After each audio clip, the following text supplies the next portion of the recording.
네, 오늘 함께 살필 말씀은 데살로니가 후서 3장 6절부터 13절까지 말씀입니다. 제가 봉독하겠습니다. 형제들아, 우리 주 예수 그리스도의 이름으로 너희를 명하노니 게으르게 행하고 우리에게서 받은 전통대로 행하지 아니하는 모든 형제에게서 떠나라. 어떻게 우리를 본받아야 할지를 너희가 스스로 아나니 우리가 너희 가운데서 무질서하게 행하지 아니하며 누구에게서든지 음식을 값없이 먹지 않고 오직 수고하고 애써 주야로 일함은 너희 아무에게도 폐를 끼치지 아니하려 함이니 우리에게 권리가 없는 것이 아니요 오직 스스로 너희에게 본을 보여 우리를 본받게 하려 함이니라. 우리가 너희와 함께 있을 때에도 너희에게 명하기를 누구든지 일하기 싫어하거든 먹지도 말게 하라 하였더니 우리가 들은즉 너희 가운데 게으르게 행하여 도무지 일하지 아니하고 일을 만들기만 하는 자들이 있다 하니 이런 자들에게 우리가 명하고 주 예수 그리스도 안에서 권하기를 조용히 일하여 자기 양식을 먹으라 하노라. 형제들아, 너희는 선을 행하다가 낙심하지 말라. 아멘. 얼마 전에 대학교에서 그 학원 선교하는 목사님, 젊은 목사님께 이야기를 들었는데요. 요즘 젊은이들이 그 재테크에 관심을 많이 쓴다. 그렇게 말했어요. 그리고 그리스도인 학생들도 별로 다르질 않다. 우리 성도들 가운데 재테크가 뭔지도 모르시는 분들이 들어있을 겁니다만, 이건 뭐 증권에 투자를 한다든가 이 가상화폐에 투자를 한다든가 그래가지고는 떼돈을 벌려고 애를 쓰는 사람들이겠죠. 그런데 물론 뭐 다 그런 건 아닙니다만, 그래도 좀 한꺼번에 돈을 좀 많이 벌어보려고 애를 쓰는 사람들이 그 하는 거를 테크라고 뭐 기술이란 이름을 붙여가지고 그렇게 하는 겁니다. 요즘 취업도 잘 안 되고 물가도 오르고, 그리고 특별히 또 집값도 너무 비싸가지고 뭐 이렇게 해가지고는 평생 집도 하나 못 가지겠다, 이런 절망감에서 아마 그저 월급 받고 적당히 살아가지고는 도저히 안 되겠다 해서 뭐 일확천금이랄 거에 한꺼번에 떼돈을 한번 벌어볼 수는 없지 않을까, 그런 유혹에 빠지는 경우가 많지 않나 싶습니다. 물론 재테크하는 사람이 다 그렇다는 건 아닙니다만은 젊은이들이 많이 이런 일에 관심을 쓴다는 건 참 뭐 듣기 좋은 소리는 아닙니다. 물론 사람은 먹고 입고 또 추위와 더위로부터, 비와 눈으로부터 보호를 받아야 하기 때문에 돈이 필요합니다. 또 현대 문화가 물질주의에 대해 가가지고 과거에는 돈으로 가질 수 없는 것들이 많이 있었지만은 지금은 돈이 있으면 뭐 거의 모든 것을 다 가질 수 있게 돼 있고, 저는 모든 가치를 돈으로 환산할 수 있는 그런 세상이 됐습니다.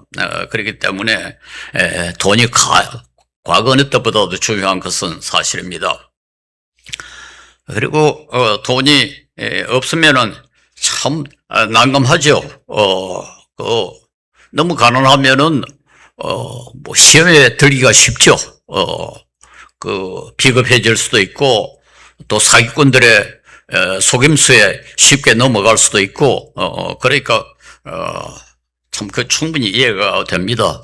요즘 젊은이들이 돈 때문에 그 고생을 하는 걸 생각하면, 뭐 저도 어릴 때 젊었을 때 많이 돈이 궁해가지고 고생을 좀 했습니다만은, 그러나 그때와 비교도 안 될 정도로 요즘 젊은이들이 이 돈 때문에 그 신경을 많이 쓰는 것이 아닌가, 그렇게 생각하고, 이런 그 세상을 만든데 뭐 책임이 없지 않은 저 같은 사람도 사실 상당히 미안하게 생각합니다.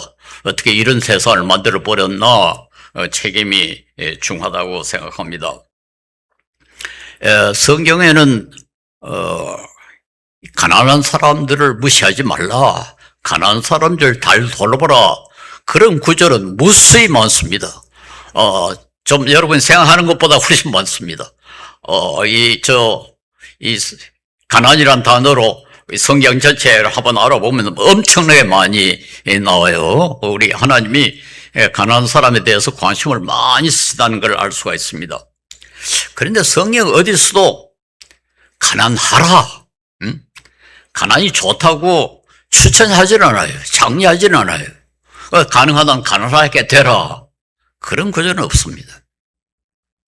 잠언 30장 8절에 저를 가난하게도 부유하게도 하지 마시고 오직 저에게 필요한 양식만을 주십시오. 너무 가난해서 비겁해지지도 말고 너무 부해서 너무 돈이 많아서 교만해지지도 말고 그저 별로 관심 안 쓸 수 있을 정도로 살게 해주십시오. 그 말이 아닌가. 이게 아주 성경의 막 기본적인 입장이라고 저는 생각합니다. 우리 그리스도인들 너무 돈에 관심을 많이 쓰고 부자 되려고 애를 쓰는 거, 그것도 성도로서 그렇게 마땅하지 않습니다만은, 그러나 또 돈이 너무 없어서 참 궁하게 되는 것, 그 자체가 힘듭니다만은 또 부작용도 상당히 많습니다. 그래서 우리가 돈에 대해서 늘 신경을 쓰지 않을 정도로만 돈이 있으면은 제일 좋지 않겠나. 그건 뭐 사람에 따라서 조금 다릅니다만은, 매일 돈 때문에 신경을 써야 된다면, 그것도 별로 좋지 않죠. 돈을 많이 벌기 위해서 신경을 쓰거나, 돈이 너무 없어서 신경을 쓰거나, 둘 다 그렇게 바람직하지는 않습니다. 근데 가난을 면하기 위해서는 우리가 어떻게 해야 되는가? 뭐, 성경이나 전통적인 문화가 추천하는 건 아주 당연합니다. 일하라는 겁니다. 열심히 일하라. 창세기 3장 19절에 하나님이 너는 얼굴에 땀을 흘려야 나다를 먹을 수 있을 것이다. 예, 모든 경제적 가치는 원칙적으로는 노동을 통해서 나옵니다. 노동이라는 건 문자 그대로 괴로운 움직이니까 그렇게 쉽지 않습니다. 그래서 창세기 땀을 흘려야, 좀 힘들게 일해야 먹을 것을 얻을 수 있다.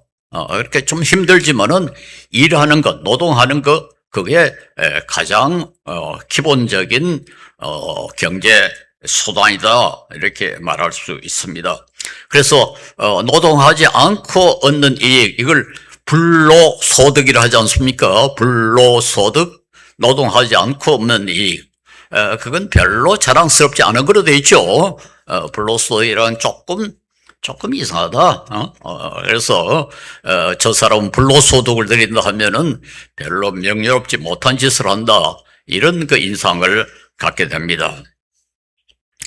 그런데 요즘은 노동하지 않고 얻는 이익이 많이 생겨버렸어요. 그게 바로 이제 제일 전형 것이 이자를 받는 거죠.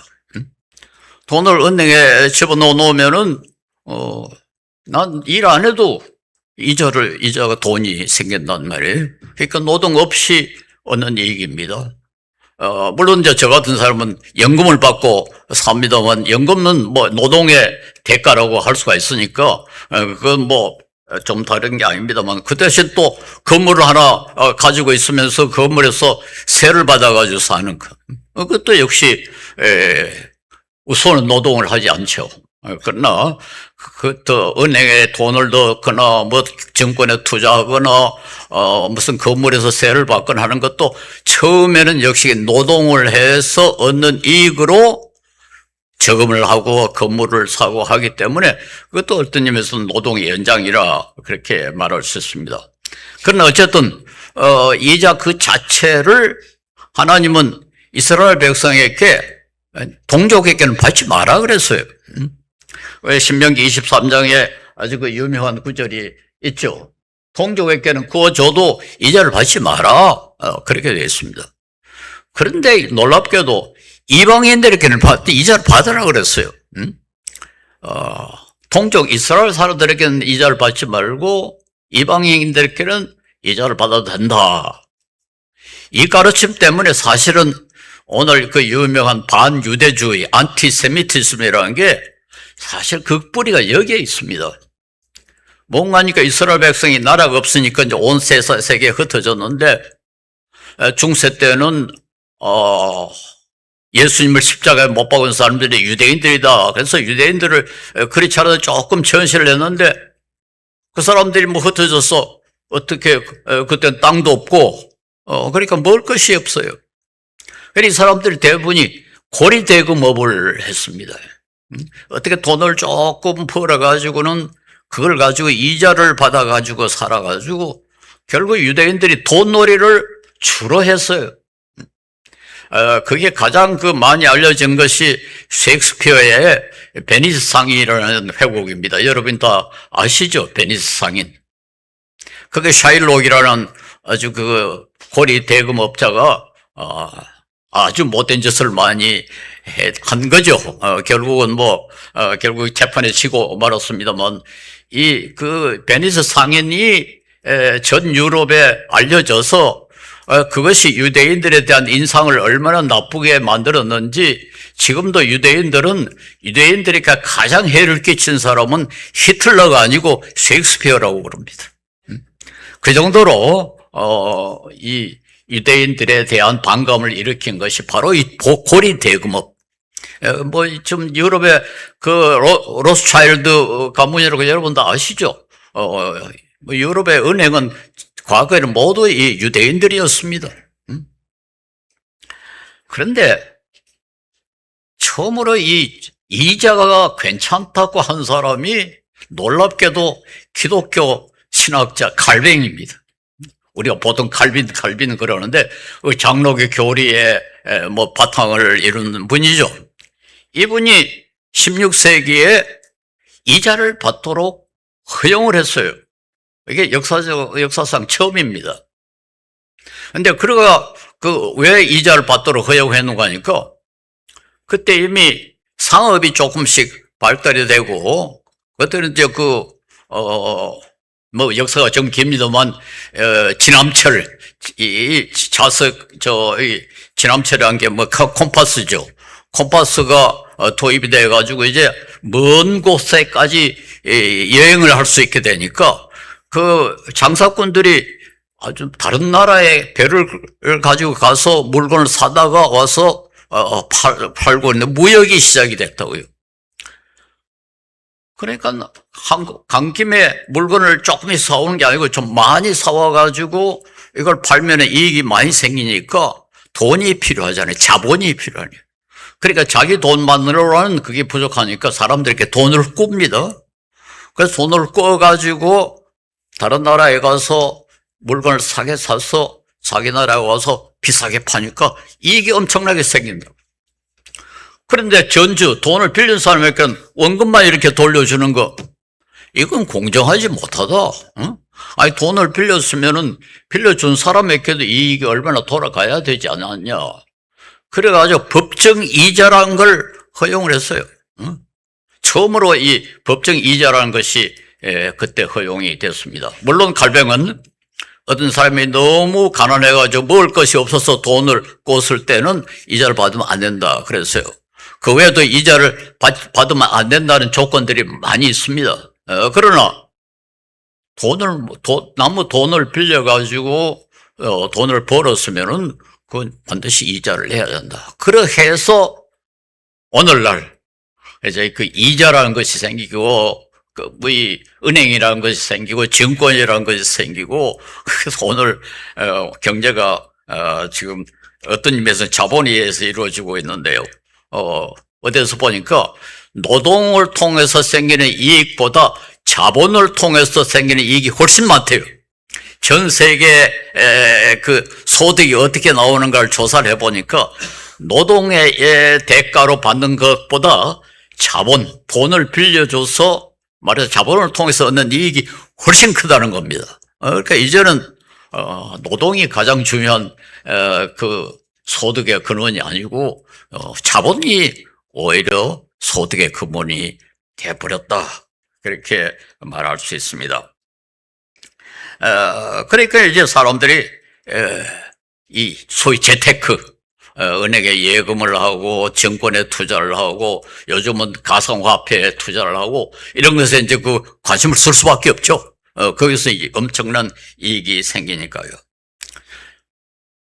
그러니까 이 재테크 하는 것이 불법도 아니고 어떤 면 비도덕적이도 아닙니다. 뭐 그 시작은 노동이니까 노동을 통해서 생긴 이익을 가지고 재테크를 하는 것이 되니까 그게 비도덕적도 아니고 불법이라고도 할 수 없습니다. 저도 이 은행에 이렇게 가서 이자가 얼마인가 알아봅니다. 그래서 이자가 조금 높으면 거기에 예금을 한단 말이에요. 그러니까 저도 재테크하는 셈이죠. 뭐 여러분 다 저금 통장을 가지고 있을 테니까 다 사실은 일종의 재테크를 하고 있는 겁니다. 다만 저는 우리 젊은이들에게 부탁하고 싶은 것은 그 코인이라는 그 가상화폐 거기에는 좀 투자하지 마라. 이 가상화폐는 코인은 이게 아무 긍정적인 공헌도 지금 하지 못하고 있습니다. 무엇 때문에 코인이 있는지 그 자체도 저는 모르겠어요. 그런데 그 대신에 못된 데 많이 사용이 됩니다. 북한이 다른 나라 돈 훔치는데 제일 많이 사용되는 게 이 가상화폐거든요. 그리고 마약 거래, 하여튼 모든 돈 세탁, 여기에 지금, 이 코인이 사용이 되기 때문에 이건 사회 악입니다. 그리고 이건 또 너무, 모험이 크기 때문에 너무 올라갔다 내려갔다 근거가 없기 때문에 그리스도인들에게는 이 투자의 수단으로는 적합하지 않다. 저는 그렇게 말합니다. 그러나 역시 이제 가장 건전한 것은 우리 일하는 거죠. 일하거나 혹은 봉사도 요즘 뭐 일이니까 육체적인 일만이 그 일이 아니고 우리 서비스업이라고 하는 게 있지 않습니까? 그것도 다 노동입니다. 그래서 부지런히 일하라. 그것이 바로 오늘 본문이 강조하는 겁니다. 특별히 이 바울 사도가 이 편지를 썼을 때는 그때는 뭐 다른 그 소위 재테크라는 게 있을 수도 없었고 다른 그 소득의 수단이 없었으니까요. 노동뿐이었으니까 노동에 대해서 관심을 권고할 뿐이었습니다. 오늘 그 본문의 6절과 11절에 보면 무절제하게 혹은 무절제하는 그 표현이 많이 나와요. 그런데 이걸 개역 개정에는 무절제라고 번역을 하지 않고 게으르게 이렇게 번역을 했어요. 그리고 이제 미국에서 뭐 제일 최신의 번역이 된 게 NIV라고 거기도 보면 그걸 아이들이라고 게으르게라고 번역을 했어요. 왜 그 원문에는 무절제라고 되어 있는데 왜 게으르게라고 번역을 했을까? 그 내용이 바로 그거예요. 그래서 바울 사도가 의도하는 무절제라는 건 다른 게 아니고 게으른 것을 뜻하는 겁니다. 그러니까 게으르게라고 번역한 것이 잘못된 것이 아닙니다.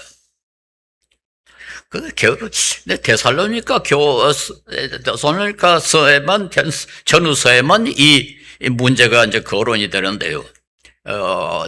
이 신약 성경이 그 편지에 나오는 그 지명 가운데 특별히 바울 사도가 편지를 보낸 지역에는 그 그리스 본령 거기는 그 빌립보와 데살로니카가 물론 고린도, 데살로니카, 빌립보 이 세 도시가 그때 그리스 본령에 있었습니다. 근데 물론 이제 그리스 문화가 지배를 했죠. 근데 그리스 사람들은 육체 노동을 아주 천시했습니다. 육체 노동은 아주 계급이 낮은 사람, 노예, 하급 사람들만 하는 거고 고급 인간은 육체 노동하면 안 된다. 생각하고 계산하고 정신 노동을 해야 된다.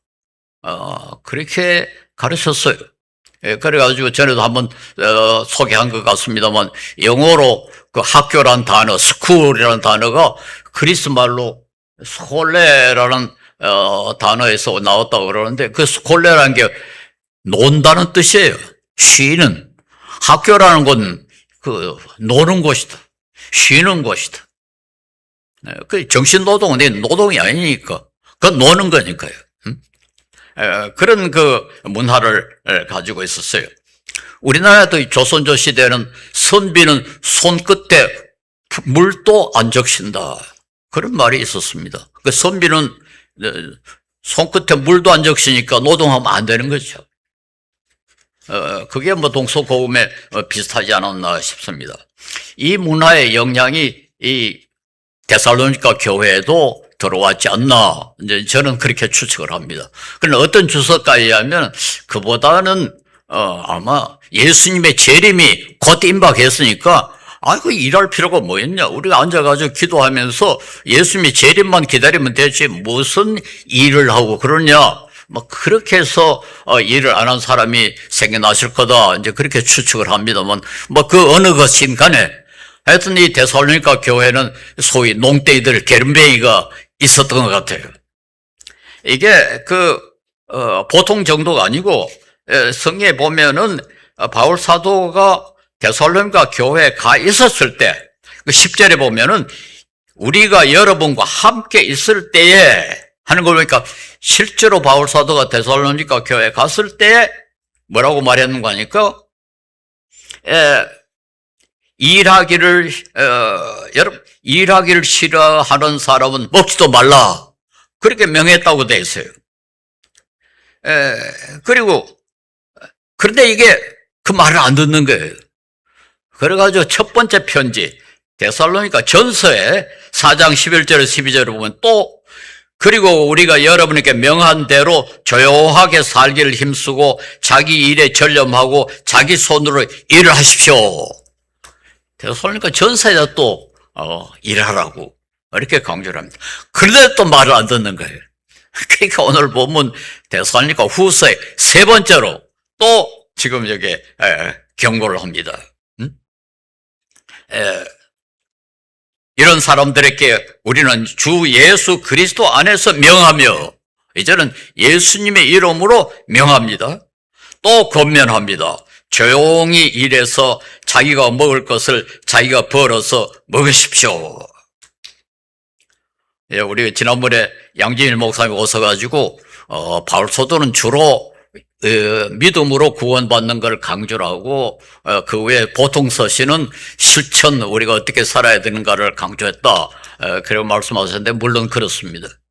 그런데 여기는 상당히 실천적인 아주 구체적인 것을 바울 사도가 했어요. 그러니까 바울 사도는 주로 우리 믿음으로 구원받는 거 어렵게 되는 것을 강조하는 사도인데 여기에 아주 놀랍게도 게으르면 안 된다. 열심히 일해야 된다. 이걸 보통 강조한 게 아니고 거기 가서도 강조하고 첫 번째 편지에도 강조하고 두 번째 편지에도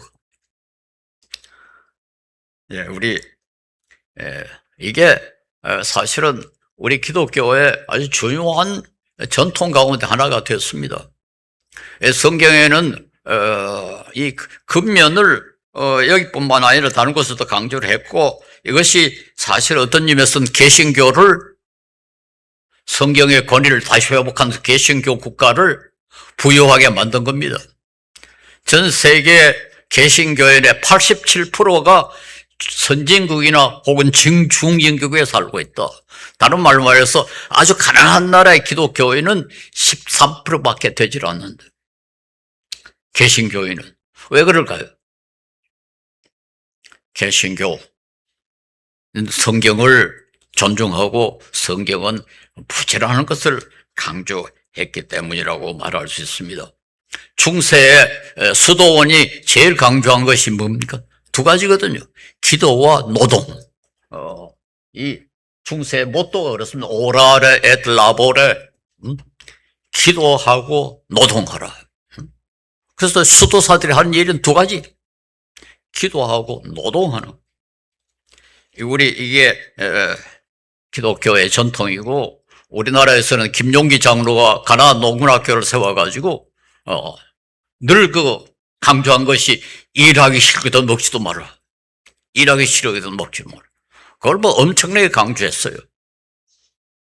요즘 이제 일가 재단이라고 김용기 장로를 기념하는 재단이 있는데 거기에도 그 조찬 기도회를 조찬 모임을 여러 번 합니다. 지금도 하고 있습니다만 우선 가니까 저 이사장노릇을 상당히 오래 했습니다만 식사할 때 그걸 안 해요. 김용기 장로는 이런 꼭 식사하기 전에 일하기 싫어도 먹지도 마라.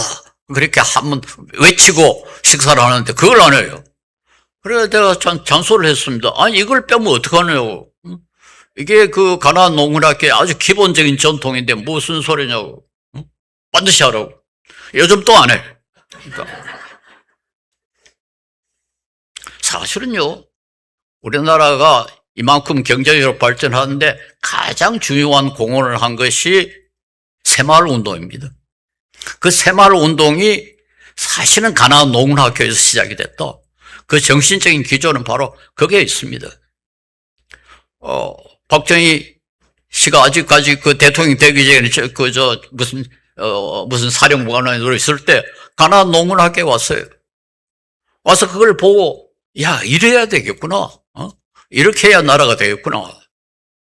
그때 김용희 장로의 유명한 일화가 있습니다. 점시간에 고구마를 내놨어요. 서슬이 시퍼런 그 사령관한테 고구마 우리 이거 먹습니다. 그리고 막 먹으려니까 기도해야 됩니다. 그리고 일하기 싫어하거든 먹지도 말게 하라. 다른 나라에서는 우리나라 새마을 운동을 얼마나 중요하게 생각하는지 몰라요. 여러 나라가 새마을 운동을 도입했고 가나안 농문학교를 세워달라고 해서 지금 가나안 농문학교 전 세계 한 7군데 있습니다. 저도 그 가운데 한 2군데 직접 가서 봤습니다. 가나안 농문학교 혹은 새마을 운동이라야 경제가 제대로 될 수 있다. 지금 그런 명성을 얻고 있습니다. 그런데 바울사도는 단순히 명령만 할 뿐 아니라 자기의 예를 듭니다. 7절에서 9절에 자기도 다른 사도들처럼 교회가 제공하는 그런 생활비로 먹고 활동할 수 있다. 그런 권리가 얼마든지 있다. 그런데도 불구하고 아무에게도 짐이 안 되게 하기 위해서 밤낮으로 고생하며 일했다고. 밤낮으로 고생하며 권리가 있는데 그 권리 다 포기하고. 왜 그랬겠습니까? 왜 그랬겠습니까? 여러 가지 이유가 있습니다. 9절에는 너희들로 본을 받게 하기 위해서, 너희들이 본을 받게 하기, 성도들이 본을 보기 위해서, 본을 보여주기 위해서 그렇게 했다. 바울사도는 물론 다른 이유도 많이 있습니다. 가장 중요한 이유는 제가 보기에는 바울사도는 돈 벌기 위해서 전도한다, 그런 소리 할까 싶어서. 그게 바울사도에게는 가장 중요한 이유였습니다. 자기가 돈 때문에 전도하는 게 아니다. 제가 개인 이야기를 해서 죄송합니다만, 제가 고등학교 다닐 때 우리 목사님, 그때는 제가 사실 연봉기 목사님이라고 고등학교, 대학교 한 목사님 밑에서만 신앙생활을 했습니다만, 저보고 너는 앞으로 신학을 해라. 그리고 그러나 교회로부터나 신학교로부터 돈 받을 생각을 하지 마라. 참 막연하죠. 신학을 하라 해놓고 그럼 나 뭐 먹고 사나? 그건 말씀하지 않았어요. 근데 그렇게 말씀하시는 이유가 있어요. 너무 가난했기 때문에 그렇습니다. 교회도 가난하고 신학교도 도도너락하고, 그 연봉이 목사님은 어디 가서 부흥회 하면은 강사를 받아가지고 그 신학교에 갖다 바쳤어요. 교회는 비가 새가지고 바켓으로 여기 놔놓고 비가 오면은 바켓으로 물을 받아야 되는데, 교회 돈이 생기면 개척교회 세우는 데 갖다 부르고, 자기 교회는 비가 오면 물이 새고 창문이 깨지면 신문지로 이렇게 불고, 그런 목사님이에요. 제가 굉장히 존경을 했죠. 그런데 저는 신학은 했습니다. 목사님 말씀대로 사실은 서울대학교 종교학과에 지원을 하려고 그러는데 우리 선친이 꼭 법대에 가라 그래가지고 난 법대는 자꾸 죽어도 안 가겠다고. 그게 타협을 한 것이 영문과로 갔습니다만, 어쨌든 종교학을 부전공으로 공부를 해가지고 신학교에는 갔습니다. 그런데 안수는 안 받겠다. 우리 목사님께 죄송합니다만, 저는 목사님은 적어도 돈에 대해서 관심을 안 쓸 정도로 교회가 책임져야 한다는 걸 제가 주장하는 사람입니다. 그러나 안수받으면은 교회에서 돈을 받아야 된대. 난 그거 못하겠다. 그때 그 윤봉희 목사님이 저한테 돈 받을 생각을 하지 마라. 그게 아주 철저히 눈에 배겨가지고, 그래서 제가 귀국해가지고도 서울 영동교회 한 5년간 설교를 도맡아서 했습니다만, 참 죄송한 표현입니다. 1전도 받은 일이 없습니다. 그리고 이 어느 교회 가면 강사료, 어디 가면 또 특강하도 강사료 받습니다. 저 통장을 따로 만들었습니다. 그런 돈은 전부 통장을 따로 만들어가지고 그 통장에서는 즉 한 푼도 저 개인을 위해서 쓰지 않기로.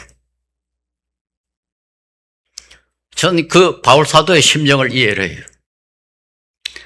저 사람은 돈 때문에 전도한다. 그건 바울 사도는 어느 정도까지 표현했는 거니까 고린도전서에 보면 내가 죽을지언정 그랬어요. 죽을지언정. 내가 죽었으면 죽었지 그건 못한다. 참 얼마나 순수하고 얼마나 철저했는지 우리가 이해할 수가 있습니다. 그리고 여기 보니까 신세를 안 지려고, 누구에게도 신세를 지지 않기 위해서. 예, 우리 기독교와 돈은 거리가 멀면 멀수록 좋습니다.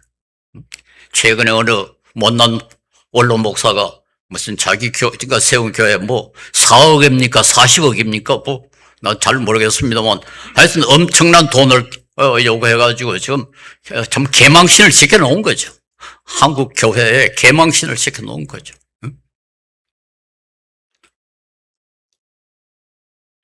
누군가가 일하지 않고 먹으면은 그 다음에 어디서 하늘에서 떨어지는 거 아니죠. 누군가가 그걸 대신 공급해 줘야 됩니다. 그게 신세를 지는 거죠. 예, 우리 신세 안 지고 살 수 있다고 생각하지는 않습니다. 우리가 장애가 있거나 실직을 하거나 나이가 많거나 재난을 당하거나 어쩔 수 없이 다른 사람이 신세를 질 수밖에 없는 게 우리 삶 아닙니까? 저도 이 발을 다쳐놓으니까 얼마나 신세를 지는지 모릅니다. 우선 가족에게 가족이 몇 배나 고생을 더 해야 되거든요. 그리고 전에는 내가 차를 몰고 갔는데 요즘 그쪽에서 차를 보내야 됩니다. 무슨 모임에 가려면은. 그러니까 자꾸 신세를 진단 말이에요. 신세를 안 질 수 없습니다. 저는 고등학교 때부터 가정교사로 돈을 벌어가지고 대학원까지 가정교사 노릇을 했습니다만 지금 돌이켜보면은 내가 가르치는 학생에게 가르친 것보다는 훨씬 더 큰 대접을 받았어요. 이게 신세를 진 거죠. 그 사람들 신세로 대학을 다녔죠. 미국, 유럽 여행, 유학 완전 공짜로 했습니다. 완전 신세. 다른 사람의 덕으로 공부를 했습니다. 지금도 돌이켜보면 내 삶이 상당 부분 다른 사람의 덕으로 살고 있다. 신세를 지고 있다. 예, 우리 신세를 질 수밖에 없습니다. 그러나 우리가 의도적으로 신세를 져서는 안 됩니다. 우리가 알면서 얼마든지 신세를 안 질 수 있는데도 불구하고 신세를 지는 건 옳지 않죠. 바울 사도는 할 수 있으면은 신세를 지지 않기 위해서 누구에게도 짐이 되지 않기 위해서 여기 보면 수고하고 밤낮으로 일을 했고 나중에는 심지어 다른 사람까지 도와가면서 자기의 쓸 것을 공급했을 뿐만 아니라 다른 사람의 쓸 것까지 도와가면서 일을 했다. 그렇게 되어 있습니다. 우리가 재테크를 하든지 뭘 하든지 우리가 공급한 것보다 더 이익을 조금이라도 더 받으면 반드시 누군가가 그만큼 손해를 본 겁니다. 다른 사람이 그만큼 손해를 끼치고 내가 덕을 보는 거죠. 그렇기 때문에 우리 미국의 속담에 공짜 정심은 없다. 이 세상에 공짜는 없다. 내가 지불하지 않냐면 반드시 누군가가 지불한다. 다른 누군가가 지불한다는 것은 곧 그 사람의 신세를 지는 것이다. 그리스도인들은 그렇게 하면 안 된다. 우리는 하나님의 은혜로 삽니다. 그러나 사람으로부터는 가능한 은혜를 주지 않으려고. 어차피 우리는 은혜를 집니다. 그런데도 불구하고 의도적으로 알면서 다른 사람의 신세를 지는 건 안 된다.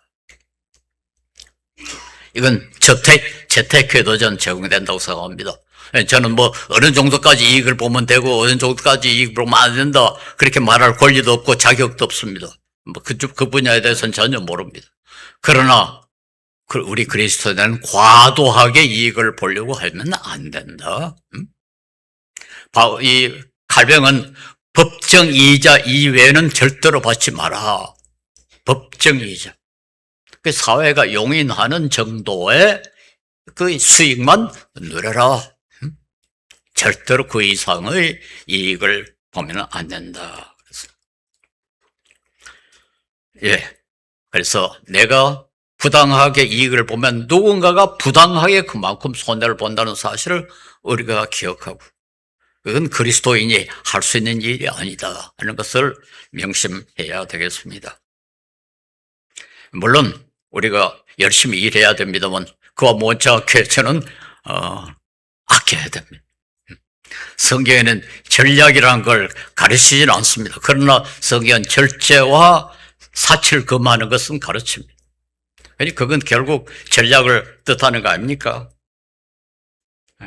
그리고 게으른 것은 오늘 본문도 엄중하게 경고했습니다만 7세기에 가톨릭에서 이미 7가지 용서받지 못할 죄, 그렇게 뭐 별명을 붙였습니다만 본래의 제목은 7가지 가장 무서운 죄, 카디널 기본적인 죄라는 거예요. 거기 보면 말이죠, 교만, 탐욕, 분노, 질투, 정욕, 식탐도 있습니다. 예, 관심을 두십시오. 그 다음에 태만도 용서받지 못할 7가지 죄 가운데 들어있어요.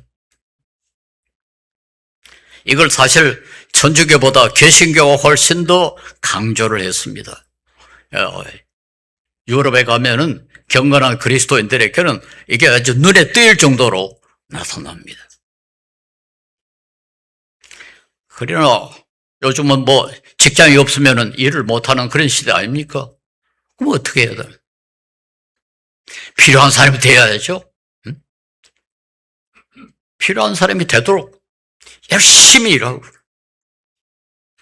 실력을 쌓고 인격도 갖추고 더 좋은 직장, 더 좋은 높은 임금 받으려면은 자격을 갖춰야 됩니다. 요즘 우리나라에 이 사교육 때문에 큰 문제가 일어나는데, 조사를 해보니까 왜 사교육을 받느냐?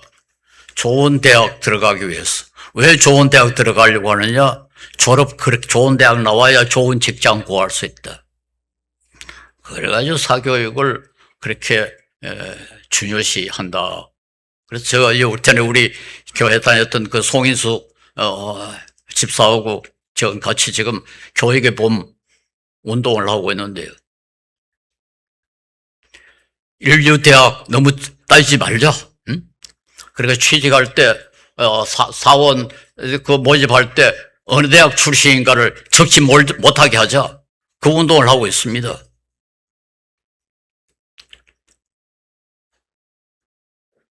그것보다는 좀 조사를 해보니까 정말 참 그 사람을 우리가 사원으로 직원으로 뽑았을 때 정말 일을 제대로 하느냐. 능력이 더 중요하더라. 응? 타이틀이 어느 대학 나왔는가 중요한 게 아니더라. 조사를 해보니까 소위 그 인류대학 나온 사람들이 한 3, 4년 지나니까 삼류대학 나온 사람하고 아무 차이가 없더라. 근본적으로 차이가 없다는 겁니다. 더 중요한 건 뭔가 하니까 그 사람이 얼마나 신실하냐, 얼마나 믿을만하냐, 얼마나 성실하냐, 얼마나 다른 사람과 같이 협조해서 일할 줄 아느냐, 그게 더 중요하더라. 우리 성경을 순종하면 그렇게 됩니다. 성경 그걸 요구하지 않습니까? 미국의 그 유명한 회사 구글은 어떤 직원을 가장 선호하는 거 아니까 이 사람이 들어오면 다른 직원이 일을 더 잘할 수 있다.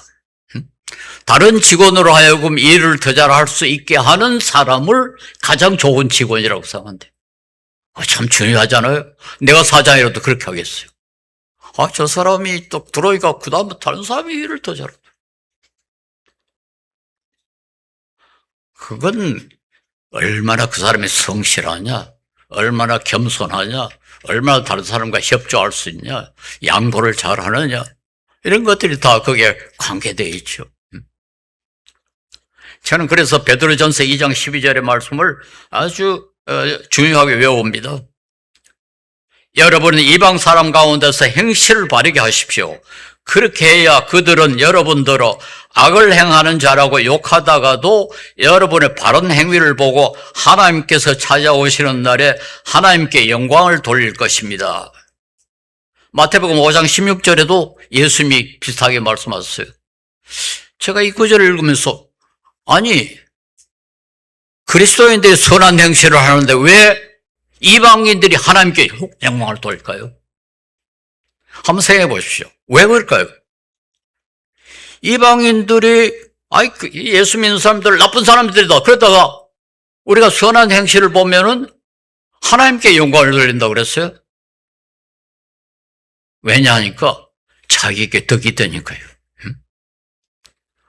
선한 행실을 하면은 다른 사람에게 덕이 되죠. 선한 행실이 복잡하지 않습니다.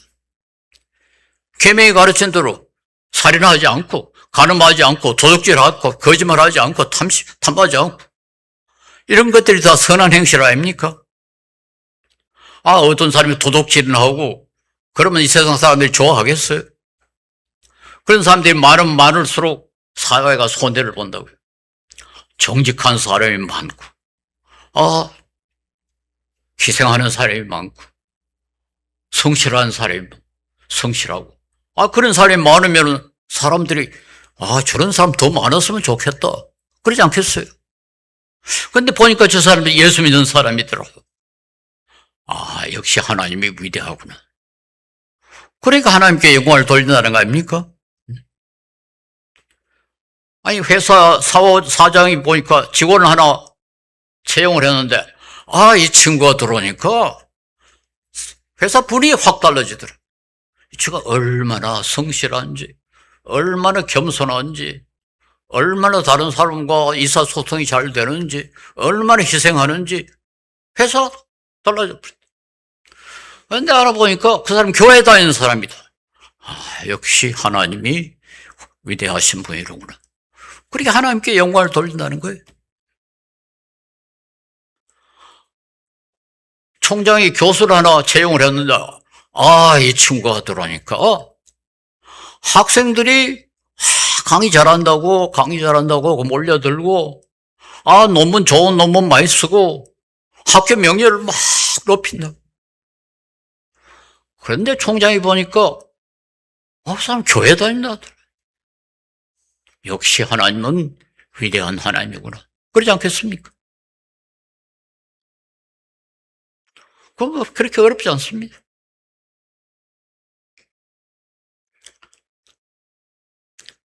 우리가 다른 사람에게 경제적으로 신세를 지지 않으려면은 우리가 더 성화되고 더 열심히 노력하고 더 양보하고 예수님을 닮아야 됩니다. 그리고 경제적으로 저는 다시 한번 아껴야 됩니다. 제가 너무 좀 아끼는 걸 강조하니까 사람들이 좀 궁상 맞다 그러는데 궁상 아무리 맞아도 좋습니다. 제가 얼마나 궁상 맞은가 한 가지만 말씀을 드리겠습니다. 우리 부부는 가난농문학교 김용희 장로 말씀대로 치약을 쓰면은 자릅니다. 가위를 잘라가지고 속에 묻은 치약을 닦았습니다. 3, 4일을 더 쓸 수 있어요. 우리 부부가 그 속에 얼마나 치약이 많이 묻어 있는지 몰라요. 째째하다. 아무리 째째해도 좋습니다.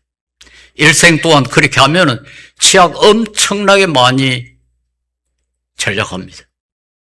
저는 티끌모아 태산이라는 걸 믿습니다. 그렇게 가지고 그 돈, 모은 돈 가지고 아프리카에 보내보세요. 우리 돈 10,000원이면요. 말라위 같은 나라는 10만 원 이상의 가치를 가집니다. 아니, 우리가 치약 그렇게 알겠다 해가지고 무슨 누구에게 손해를 끼칩니까? 오히려 환경에 그 치약이 묻어 나가면 환경에 오히려 손해가 날 겁니다. 우리가 섣불려야 됩니다.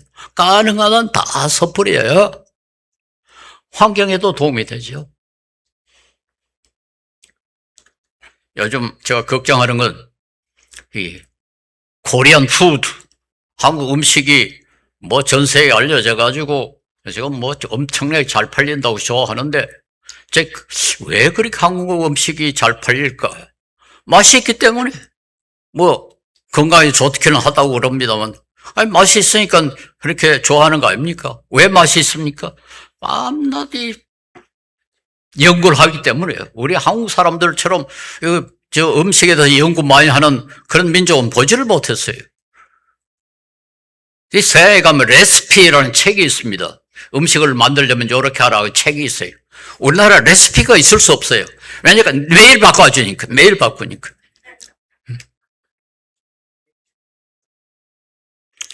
예, 음식 맛없이 먹으라. 제가 4달 내가 보니까 정말 그 사람들은 의도적으로 음식을 맛없게 만들어요. 그런 이야기를 지금 하려면 시간이 너무 그래서 그만두겠습니다만, 전 확신을 가지고 있어요. 아예 의도적으로 맛있게 먹는 것은 죄다. 아까 이야기 7가지 죄 가운데 식탐이라는 게 있지 않습니까? 식탐. 우리 배고프지 않으면, 건강에 해롭지 않으면 그것으로 충분합니다.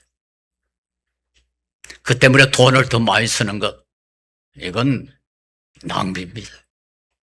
조금이라도 아껴가지고 우리 하나님 나라를 위해서, 또 고통받는 사람들을 위해서 쓰면은 그게 우리 하나님이 정말 기뻐하시지 않겠습니까? 그리고 이방인들이 그거 싫어하겠습니까? 그리스도인들이 그렇게 하면 야, 역시 그리스도인들이 다르다, 그러지 않겠습니까? 사도행전 20장 34절 35절에 여러분이 아는 바와 같이 바울사도가 에베소 교회 장로들에게 말합니다. 이 손으로 나와 내 동행들의 쓰는 것을 충당하며, 이 손으로 일해가지고 자기의 비용을 자기가 충당할 뿐만 아니라 동행들, 저와 함께 동행하는 사람들의 비용을 자기가 일해서 충당했다. 범사에 여러분에게 모범을 보여준 바와 같이 수고하여 약한 사람들을 돕고 또 주 예수께서 친히 말씀하신 바 주는 것이 받는 것보다 복이 있다 하심을 기억하여야 할지니라. 예수님과 바울사도는 게으르지도 않았고 사치하지도 않았고 사회와 이웃에게 신세지지도 않았습니다. 우리 예수님을 믿고 따르려면은 그래도 그를 따라 보려고 좀 노력을 해야 되지 않겠습니까? 우리 여러분에게 너무 많은 짐을 키우게 해서 죄송합니다만은 성경이 그렇게 가르치니까 그렇게 말할 수밖에 없었습니다. 기도하겠습니다. 자비로우신 주님,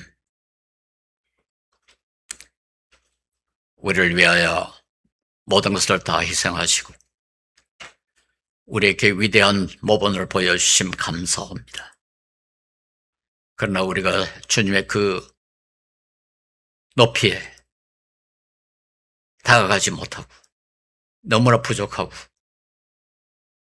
너무나 온전치 못하면 주님께서 불쌍히 보시고 우리의 결심에 맡겨주지 마시고 성령으로 우리를 감화 감동시켜서 조금이라도, 지극히 조금이라도 주님과 또 바울 사도와 같은 성인들을 닮아갈 수 있도록 주님께서 은혜를 베풀어 주시옵소서.